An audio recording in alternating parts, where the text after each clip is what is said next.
Hello, Rodolfo. Hello, everybody. How are you, Armin? I'm doing fantastic. Thank you so much for asking. So today we're interviewing Rodolfo Vargas. He's one of the leaders in the insurance industry, a true professional. He's leading one of the largest organizations, not just in PHP agency, but also the insurance industry, WTP, We the People. He's a board counsel with PHP agency.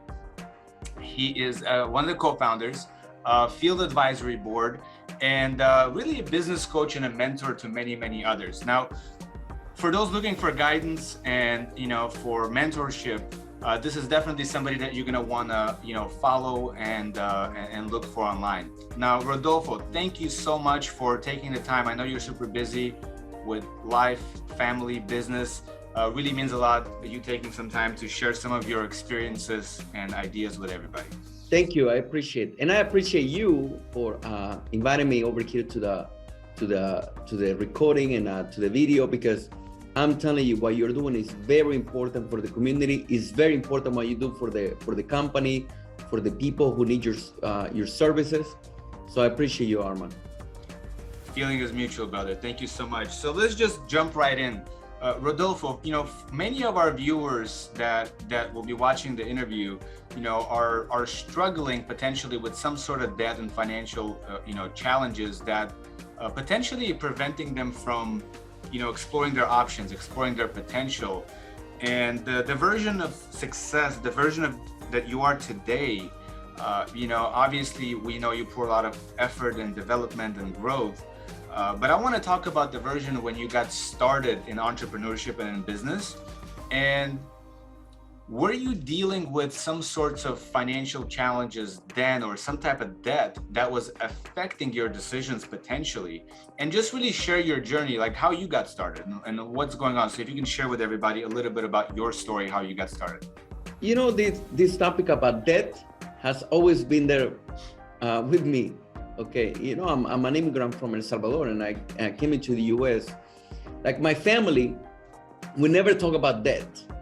I knew there was debt, but we never talk about debt. So I knew it because when I came into the U.S., first of all, we didn't have credit, right? So I came, I'm an immigrant, I didn't know the language, and I remember going with my parents to the bank, trying to help my parents to get their own credit card, their own debt. Okay, so I was helping them, and I was new over here in the country, so it was my time to get into debt, right? To get into my first credit cards and debts. I had a student loans over there in El Salvador, but I didn't have them anymore, so it was a little bit different over there. But over here, I didn't know how the system worked. I really didn't. So I started getting my first credit cards, right? And I had a small limit, and guess what? And I was young, and I started making the first mistake. So I went over the limit with one, and I'm building my credit card debt. And then, guess what? I did the other mistake that we do when we're new in this credit. Is we pay the credit card with another credit card, right? And so I'm paying Visa with MasterCard, and I'm getting into this debt.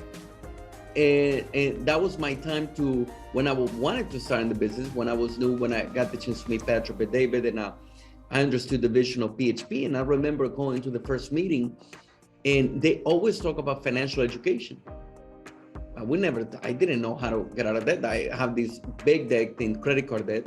At that time was big for me because I wasn't able to get out of it. So here's the story. So I started the business. I had debt, I had credit card debt, and I'm getting married.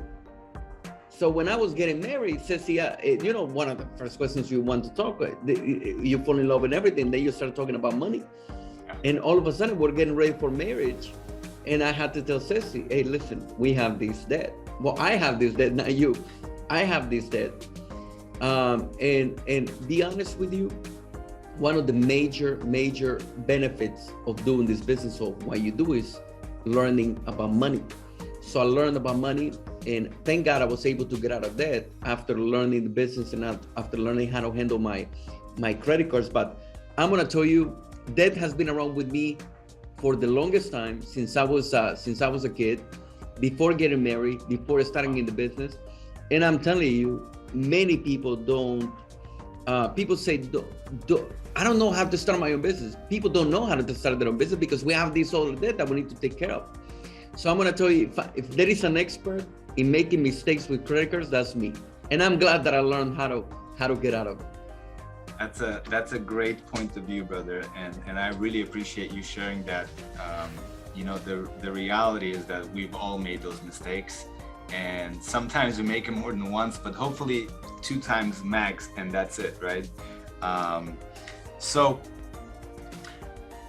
again, for the viewers that are not familiar, you know, our organizations are partners, right? And we have a lot in common. We're servicing the families in need. You're educating families on financial literacy, protecting families, and you know, we're our program, you know, it accelerates people's you know, ability to get back on their feet financially, right? With respect to their debt.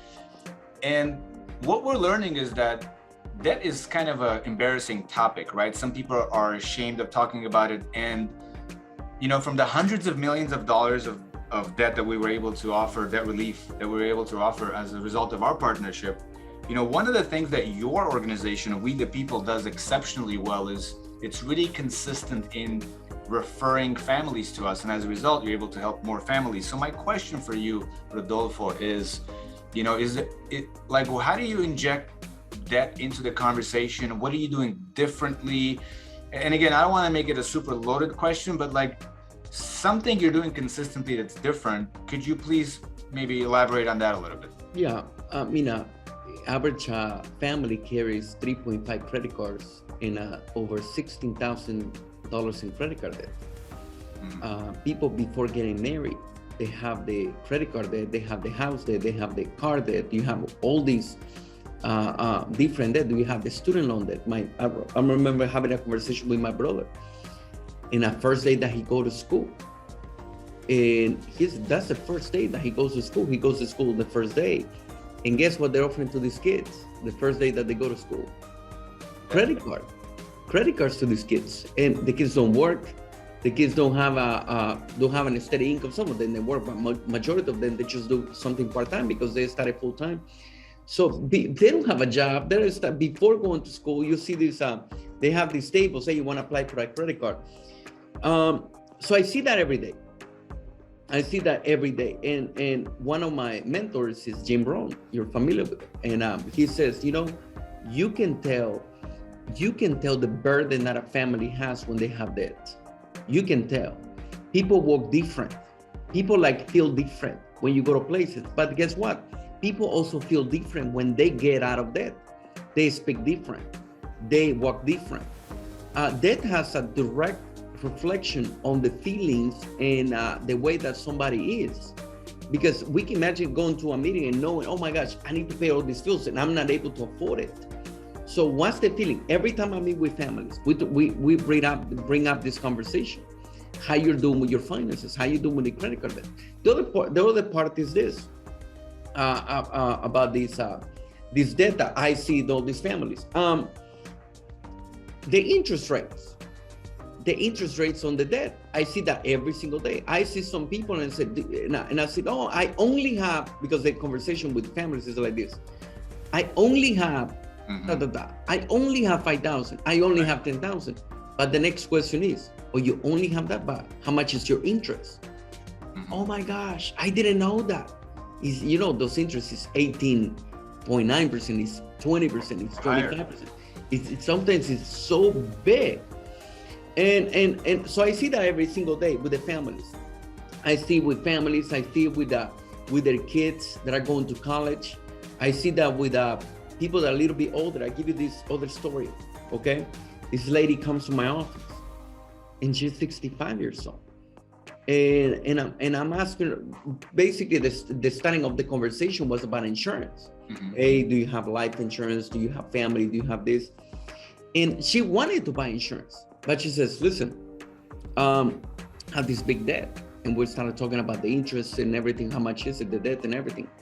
The issue that this lady had is, in order for her to buy life insurance, she needed to get out of debt because she didn't have liquidity. She didn't have money. She had so much debt and her income was so low. So sometimes that affects somebody being able to buy other services, meaning life insurance, meaning something else that they need to buy. So Wow. that affects everybody.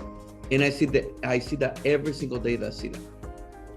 So just to recap, it seems like people are under the impression, or at least the story they're trying to tell them is that it's okay. And you just kind of take it a little further and look at the interest rates and look at their, you know, income and expenses and say, you know, you're paying these things on time, but at the end of the day, it doesn't leave you with much money. And when you put things in perspective, right? I guess some people maybe look at it differently, because so many think that just because I'm paying on time, everything is okay. And they don't look at the interest rate. They don't understand that most of it goes towards interest. So it looks like you see the best in people and you're patient with them. You have to be patient, because if you think about it, who teaches finances? We go to school, we go to university, we go to college. They don't teach us how credit card works. They don't teach us how debt works. They don't teach us how to buy a home, how the mortgage works. They don't teach us that. They teach us other things, which is nothing wrong with it. They teach us chemistry, physics, math, which is great. People need to learn that kind of stuff. Yeah. But what's interesting is nobody teaches how the credit card companies work. They don't teach us how the banks work. They don't teach us how to buy a house. They don't teach us how to buy a car. They don't teach us, and they don't teach us things that we're gonna use in our life all the time. And money and debt is gonna be around all of us all the time. And that's one of it. The other part is there is good debt and bad debt. You know, if people say, what is good debt and bad debt? Well, bad debt is only debt that doesn't generate assets. Mm-hmm. A good debt is a debt that is going to generate income to you or assets to you. Meaning, everybody that goes into business, many people, not everybody, many people, they get into debt because they know that it's going to generate an income in the future. Mm-hmm. But if I'm getting into debt because I'm just buying a new tennis shoes that I'm not going to use, or I'm just going to wear them once, and I'm getting into debt in something that is not going to generate income, I call that bad debt. So there's bad debt and good debt. Makes sense. So I really like that take on it, Rodolfo. Thank you so much for sharing that. I want to close out with just one last topic or question, so to say, but I want to talk about the current economic climate. Right now, the writing is on the wall. We're looking at inflation, interest rates, the housing market, the automobile market. The rates, the gas prices are surging, right? Here in California, it's scratching $10 a gallon. We just passed $1.12 trillion in unsecured credit card debt. I don't believe I've ever seen it hit 1.1 ever. And things are just getting started. So we want to be able to add as much value as we can to, obviously, whoever is listening. If you're sitting down, if Rodolfo Vargas is sitting down across the table from somebody and you're coaching them, and you're mentoring them, what advice would you give them to prepare for the financial times ahead? It's very important, and I'm gonna give it to you at the end. But you mentioned a very important word that I like to address. You say trillion. Yes. Trillion. Right now, if you look around the economy, right, we talk about trillion in this, trillion in this, $1 trillion printed, or $1 trillion in debt. Like a trillion is like we don't process trillion. And I was giving a class the other day, and I said, listen, if you and I, we count, every number equals a second. If you and I, we count up to 1,000, it will take us about, how long it will take us about 12 minutes. Okay. Count to 1,000. 1, 2, 3, 4, and every number is a second. Okay. Mm-hmm. If you and I were to count to a million, if it will take us 12 minutes to go to 1,000, you know how long it will take us to count to 1,000,000? How long? 12 days. About 12 days. That's a commitment. You can Google it later if you want to. Okay. It will take us about 12 days for us to come to a million. How about a billion? You know how much? Huh? 2 months? You 2 say months? 2 months? I'm guessing. You ready? Here's the magnitude of by the way, it's 12 days only a million. You know how long it's to come to a billion? It will take us 32 years. Oh boy. You can Google it. That's game over. 32 years, and every number equals a second. That is a billion. So if you were to spend $8 every second, and you have $1 billion, it will take you 32 years for you to spend it, all of it. Okay? That's how big of a magnitude of a billion. Now, how much is the magnitude of a trillion? Oh man. 32 years is a billion. How much do you think is a trillion? I don't even want to guess. Okay, it's big. It's big. You ready? 32,000 years. If we were to count every second, every 1, 2, it would take us 32,000 years for us to come to a trillion. Meaning, a trillion seconds ago was 32,000 years ago. We know the Bible. We know the Bible for what, 4,000, 5,000 years. We have registered written documents.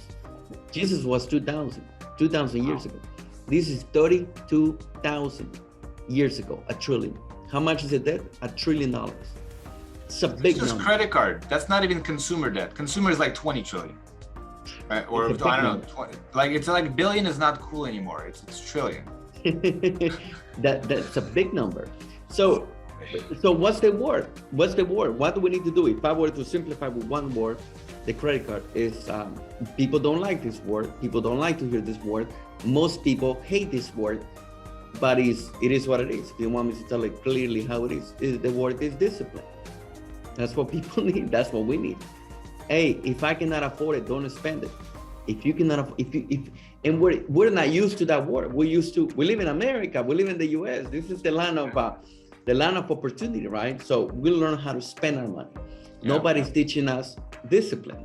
Hey, listen, no, if you cannot afford it, no, wait. Wait.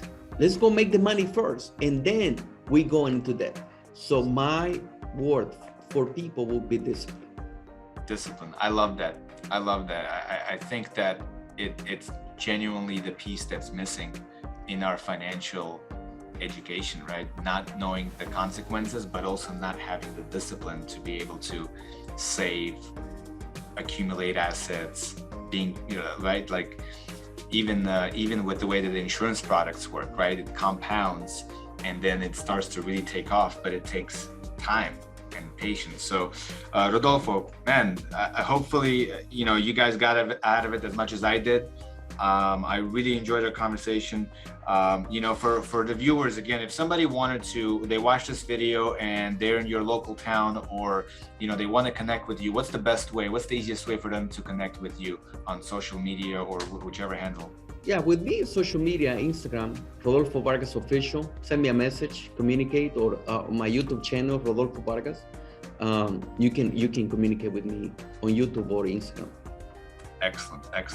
Well, thank you guys, and have a great rest of your day, everybody.